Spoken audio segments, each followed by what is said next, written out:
Okay, so you've written your body paragraphs, you've said all that you have to say, and now it's time to write the conclusion. Let's talk about what that needs to look like, especially at this level. So here are a couple of things that I want you to consider. Um, I got the wrong slides up here. All right, so what do we walk away with in the conclusion? You ought to already have learned some of the stuff for writing conclusions. This is probably what's familiar to you up here from past instruction, right? Usually you restate your thesis in new language and you recap the key points of your argument. That doesn't change. You still want to do that. But to take it to the next level here for where you are as writers, I want you to take one more step, and I want you to start doing this part down here. I want you to make the reader care. This is where the paper really becomes more interesting, right? We don't read literature for no reason, right? Every text seeks to somehow influence our lives, and we have to take something away from them and go out and operate differently in the world based on what we've read. The conclusion is where you can really, sort of hammer home that impact. So we're going to talk about some ways that you can make the reader care and draw on some concepts or arguments that are significant here and now in like our reality. Here are some ways you can do that.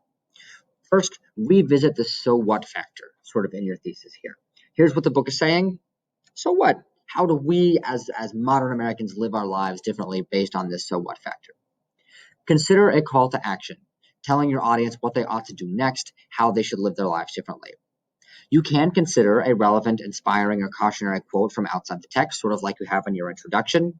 Many of you, I noticed this year, started your introductions with an interesting quote from outside the text, probably because I did in my example. You can come back around to that. It's really nice to have sort of a full circle ending. So consider revisiting your hook in your conclusion to sort of bookend the paper and tie things back up together. You can make connections to current political events, issues, or politics. If you're really stuck, consider this. We are just as human as the characters in our novels. How should we live according to what we learn when we read? Okay, so let's look at an example here. This is a fake conclusion here that I have written for my ongoing Lord of the Flies examples. So I'm going to read through it here and sort of point out the moves that I'm making. So look at this first part in the green. First, I do what you probably already know how to do. I recap the key events and the symbols that I've been writing my paper about. The struggle to establish a society in Lord of the Flies does not end well. Neither Ralph nor Jack succeeds, and their worst impulses lead them to sacrifice democracy and intellect, as symbolized by the conch and the glasses, for senseless violence and self-destruction. Okay, I've recapped the events and the symbols, right? Next, in the blue section here, I'm going to reiterate my overall interpretation.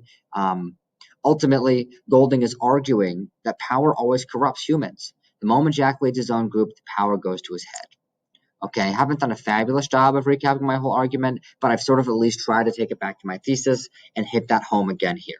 I'm using new language by saying power corrupts humans. I'm reminding the reader of the example of Jack and sort of reiterating what Golding really wants us to walk away from the book with, that big theme. Here's the new part here in this orange brownish color. This is where I try to make it matter for my reader. How should we live our lives differently or view things differently based on the lens of the text? Today, the world is plagued by governments who start wars or destroy the environment to fulfill their own needs. Maybe humans really are savages that cannot live in peace and coexist on this earth with all the animals in the environment.